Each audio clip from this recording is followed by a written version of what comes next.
রিক্সা যাবে? হ্যাঁ জামু, উঠেন।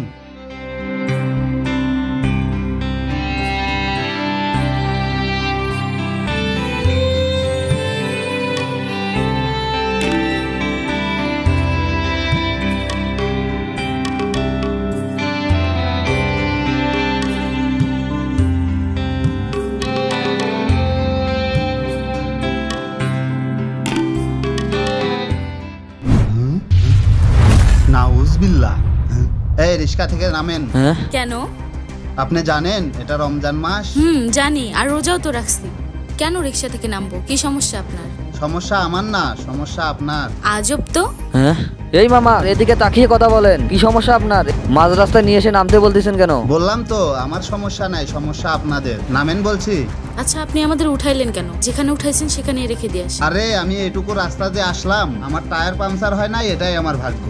এই যে শুনেন, এটা রমজান মাস। আপনি কি পোশাক পরে বের হয়েছেন? আপনি জানেন না রমজান মাস একটা ইবাদতের মাস? এই রমজান বছরে একবারই আসে। বেশিরভাগ সময় তো চলেন পাপ কাজ করে, আর মাত্র এই 30টা দিন ভালো হয়ে চলতে পারেন না। এই যে শুনুন, আপনার এটা কি লাগে? কেন? আমার বোন। আপনার বোনের চেহারা দেখাতে চান পাবলিককে, তাই না? আপনাদের অনেক টাকা পয়সা, কিন্তু টাকা পয়সা থাকতেও বোনের চেহারার মূল্য রাখতে পারেননি। বোনকে একটা বোরকাও কিনে দিতে পারেননি। অনেক তো বেপর্দা হয়ে ঘুরছেন। মাসে অন্তত একটু পর্দা করে ঘুরেন। এই রিক্সাওয়ালা, পেঁচাল বন্ধ করবি নাকি থাপ্পড় খাবি? শালা অশিক্ষিত, চালায় রিক্সা আর বড় বড় কথা। এখন যাবি নাকি? শালা, সকালে যাস কার মুখ দেখে উঠলাম। আজকে মনে হয় আমার রোজাটাই নষ্ট হয়ে গেল। যাই, তাড়াতাড়ি পৌঁছে দিয়ে আসলেই বাঁচি।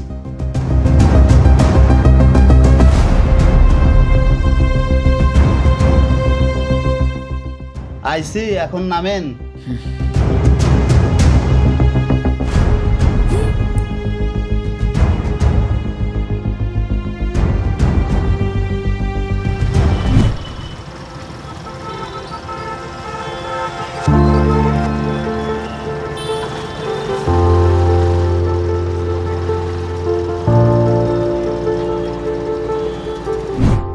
হ্যাঁ ভাই নাকি? আরে ভাই, আপনি এখানে? এত চিন্তিত মনে হচ্ছে। রোজা ভাঙলেন নাকি? আরে পাগল, রোজা নষ্ট করব কেন? আর তুই জানিস একটা রোজার মূল্য কত?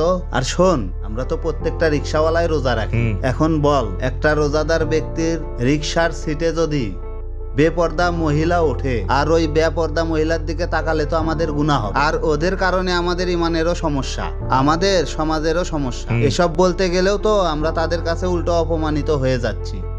ভাই, আমার কাছে একটা উপায় আছে। কি উপায়?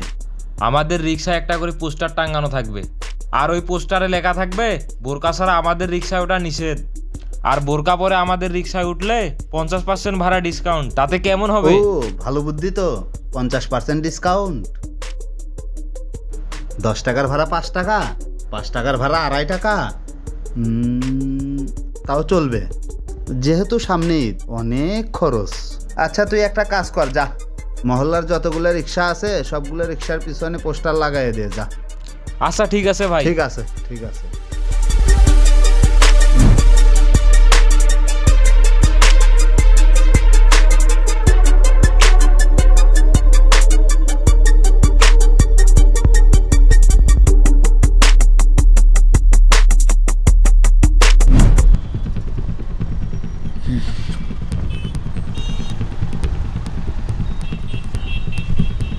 মামা, বাজারে যাবেন? আজব তো। এই রিক্সা যাবে? মামা, বেপরদা যাত্রী উঠাই না। ঢেত। এই মামা যাবে? জামু তো। পিছনে কি লেখা আগে দেখেন। হ্যাঁ হ্যাঁ, এই ব্যাপার। আজব তো। দেখো, তোমাকে আগেই বললাম যে বোরকাটা পরে বের হও। তুমি আমার কথাই শুনলা না। এবার চলো বাসায়। ঢেত। মামা যাবেন?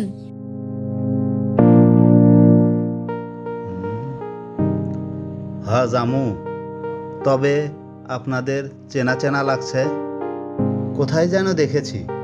আপনারা সেই দিন বেপর্দায় আমার রিক্সায় উঠেছিলেন, তাই না? ঠিকই চিনেছেন, আমরাই। সেদিন আপনার সঙ্গে অনেক খারাপ ব্যবহার করছি। কিছু মনে না করলে একটা কথা বলতাম। কিছু মনে করব না, বলেন। আপনি একজন রিক্সা চালক হলেও আপনার মাঝে শিক্ষা আছে। আপনি আমাদের এই মহল্লার সব নারীদের চোখ খুলে দিয়েছেন। আসলে আমরা সবসময় রং তামাশা নিয়ে ব্যস্ত। উপর আল্লাহ আমাদের সুন্দর চেহারা দিয়েছে, কিন্তু এই চেহারার কোনো দাম নেই, কারণ এই চেহারাটা ঠিক একদিন মাটির সঙ্গে মিশে যাবে। আর এই চেহারাটা মানুষকে দেখিয়ে কী লাভ? অথচ আমাদের প্রত্যেকটা সময়ই গুনাহ হচ্ছে। আমি সেদিন আপনার সঙ্গে অনেক খারাপ ব্যবহার করছি। আপনি ছোট বোন হিসেবে আমাকে ক্ষমা করে দিবেন। আরে এভাবে বলছেন কেন? আপনি আজকে যে পর্দা করেছেন, আপনি কি জানেন আপনি একজন 6 লক্ষ ফেরেশতার সমান? হ্যাঁ, এটা আমার মুখের কথা না, এটা রাসূল বলেছেন। আপনি নিজের ভুল নিজেই বুঝতে পারছেন, তাতে আল্লাহর কাছে লাখো লাখো শুকরিয়া। এখন বলেন কোথায় যাবেন? আজ আপনি যেখানে যাবেন সেখানেই নিয়ে যাব। এখন ওঠেন, চলেন। যদি আধারের ঘন ঘটা বেড়ে চলে যদি চলেন। কামনার নদীটাতে দিয়ে ফেলি ডুব, যদি পথ ভুলে অলক্ষ্যে হেঁটে চলি বহুদূর, ক্লান্ত হৃদয়ে ঢেলে দিও তব নূর। ও প্রভু, ক্লান্ত হৃদয়ে ঢেলে দিও তব নূর।